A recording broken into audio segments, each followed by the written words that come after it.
हिंदी की एक पुरानी कहावत है, कभी गाड़ी नाव पर तो कभी नाव गाड़ी पर। और ये कहावत बाजार पे बड़ी एकदम सटीक उतरती है। कभी ये सेक्टर चल रहा है, कभी वो सेक्टर चल रहा है, कभी लगता है कि आज इससे बढ़िया कुछ हो ही नहीं सकता है, और कुछ ही दिनों के बाद एक दिन ऐसा घूमता है, लगता है कहाँ फंस गए। तो अब हो गया है वक्त डिफेंस स्टॉक्स का।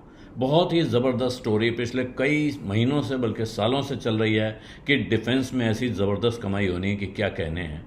और इस समय अचानक जिस वक्त बाजार अभी 2-3 दिनों की गिरावट के बाद सुधरा हुआ दिख रहा है, वहाँ डिफेंस में एकदम झटका लगा हुआ दिख रहा है। मज़गांव डॉक सबसे इस वक्त की चहेती कंपनियों में से एक है। उसके पहली तिमाही के नतीजे आए हैं। नेट प्रॉफिट में करीब 35% की गिरावट है YOY, यानी पिछले साल के इसी क्वार्टर के मुकाबले 452 करोड़ का प्रॉफिट दिखाया है उसने। हालांकि इसको सीक्वेंशियली यानी पिछली तिमाही के मुकाबले देखें तो वहाँ इंप्रूवमेंट दिख रहा है, और उसकी आमदनी में लगभग 11.5% का उछाल आया है। लेकिन इसके बावजूद अगर आप मार्केट में देखें तो वहाँ अब इसने जो नतीजे दिए हैं, और वो भी नतीजे आए हैं बाजार बंद होने के बाद कल, तो वहाँ से अब इसमें एक तरह की आपको ये दिख रहा है कि कमज़ोरी है, क्योंकि ये सितंबर 2023 के बाद के सबसे कमज़ोर, ये नेट प्रॉफिट का सबसे कमज़ोर आंकड़ा है, जो कि वित्त वर्ष 2024-25 की तीसरी तिमाही में पीक पे गया था। 807 करोड़ रुपया इसने कमाया था। तो वहाँ से, और वहाँ उनका उस वक्त का रेवेन्यू जो ऑपरेशनल रेवेन्यू था, ऑपरेशन से कमाई, वो थी 2625 करोड़ रुपए वित्त वर्ष 2025-26 की पहली तिमाही में। तो ये था लगभग 11.5% का उछाल। लेकिन अब ये 26% कम है 3174 करोड़ के मुकाबले, जो उसने पिछली क्वार्टर में यानी FY25 वित्त वर्ष 24-25 की आखिरी तिमाही में जो आंकड़ा दिया था वहाँ से। तो ये अगर आप देखें तो यहाँ से कॉन्ट्रैक्शन हो रहा है, दबाव में दिख रही है कंपनी। और इसमें एम्प्लॉय बेनिफिट एक्सपेंडिचर जो और दूसरा सब कॉन्ट्रैक्टिंग, यानी जो छोटे ठेकेदारों को, जिनको दूसरों को ये कंपनी काम देती है, उन पे वाला जो खर्चा है, ये खर्चे दोनों कम दिख रहे हैं क्वार्टर के हिसाब से, लेकिन पिछले साल के मुकाबले बढ़े हुए दिख रहे हैं। इनकी जो एम्प्लॉय कॉस्ट है ये लगभग 10% बढ़ गई है पिछले साल के मुकाबले, और सब कॉन्ट्रैक्टिंग का खर्चा जो है ये इसी क्वार्टर में पिछले साल था 176 करोड़, इस साल हो गया 193 करोड़। तो ऐसे में अब एनालिस्ट को लग रहा है कि यहाँ से अब वैल्यूएशन में करेक्शन दिखना चाहिए, अगर कंपनी यहाँ से मार्जिन्स में सुधार नहीं दिखाती है। तो वो सुधार का इंतजार कर रहे हैं, और अगर सुधार आ जाता है तो शायद फिर ये एक बार चलने का रफ्तार पकड़ने की तरफ बढ़ेगी कंपनी, और अगर नहीं होता है तो फिर यहाँ से वैल्यूएशन में कमजोरी दिख रही है। लेकिन इसके बावजूद, ये सारी चिंताओं के बावजूद, एनालिस्ट कह रहे हैं कि अभी भी ये भारत का जो डिफेंस का इंडिजनाइजेशन यानी स्वदेशीकरण कार्यक्रम है, उसमें ये एक बहुत महत्वपूर्ण और बहुत स्ट्रैटेजिक प्लेयर है। और इस कंपनी का जो एक एसोसिएट कंपनी है गोवा शिपयार्ड, उसने भी ज़बरदस्त कमाई करके दिखाई है। उसका कंट्रीब्यूशन बहुत अच्छा दिख रहा है। हालांकि पिछले पूरे एक साल भर में ये स्टॉक ज़बरदस्त तरीके से बढ़ा है, रैली किया है इसने। तो यहाँ हो सकता है कि इस रिजल्ट के बाद वैल्यूएशन का एक रीसेट हो, थोड़ी बहुत यहाँ कंसोलिडेशन दिख सकता है, और भविष्य में ये यहाँ से कहाँ जाएगा ये इस पर निर्भर करेगा कि अब कंपनी आगे कैसा कमाल करके दिखाती है। लेकिन ये कहानी तो हुई मज़गांव डॉक्स की। आप डिफेंस के लगभग आधे से ज़्यादा शेयर, जो 50% शेयर डिफेंस कंपनियां इस वक्त मार्केट में कहा जा रहा है कि ओवरसोल्ड टेरिटरी में है। ओवरसोल्ड का मतलब कि अब वो बहुत ज़्यादा बेचे जा चुके हैं, उनमें शॉर्ट पोजीशन बहुत ज़्यादा हैं। तो क्या अब ये खरीदने का वक्त है? क्योंकि वहाँ गिरावट काफ़ी देखी जा चुकी है। और ये कौन से शेयर हैं? ये हैं हिंदुस्तान एरोनॉटिक्स लिमिटेड, जो भारत की पब्लिक सेक्टर की युद्धक विमान और उससे जुड़े हुए सामान बनाने वाली है, और जो विदेशी जो विमान हम लोग खरीदते हैं उनके मेंटेनेंस के कॉन्ट्रैक्ट लेने वाली सबसे बड़ी कंपनी है।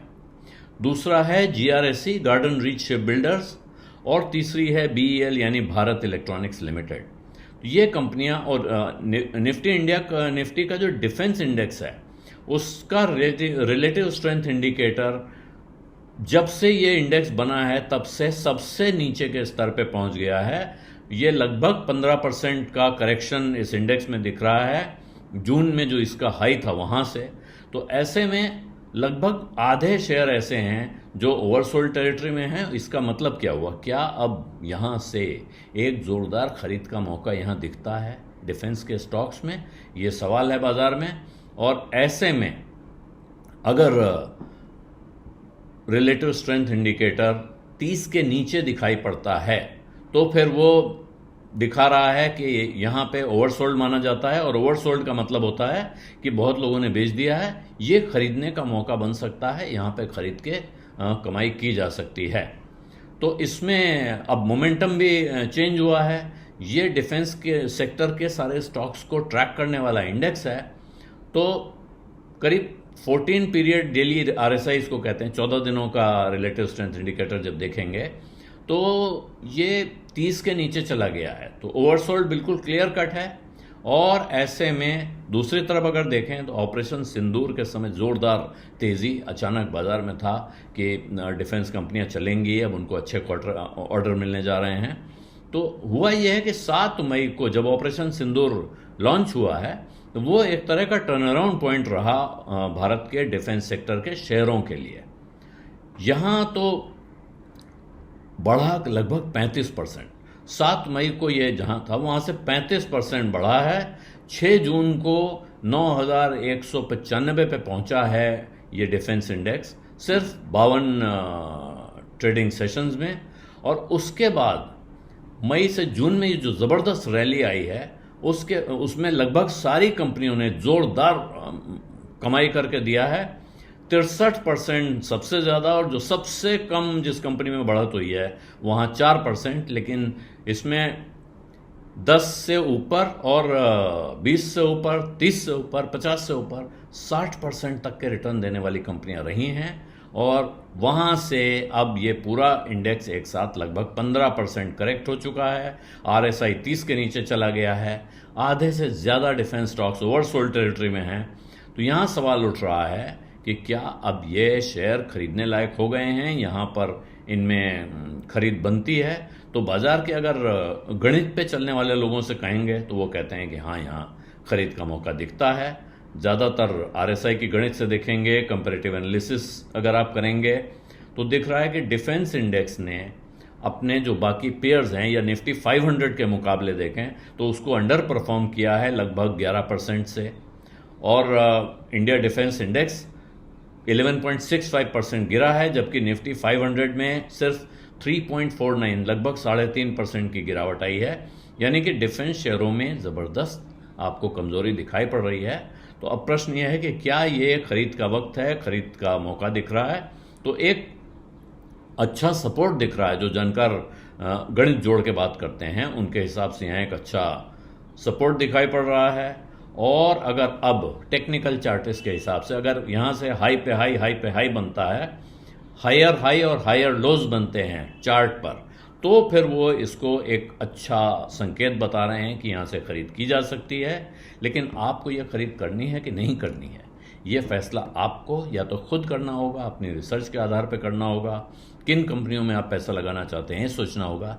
इसी इंडेक्स में आप लगाना चाहते हैं तब भी आपको उसकी गणित जोड़नी होगी, और नहीं तो अपने भरोसेमंद सलाहकार के पास आपको जाना पड़ेगा। बिज़ अड्डा में आज इतना ही। इजाज़त दीजिए। धन्यवाद। नमस्कार।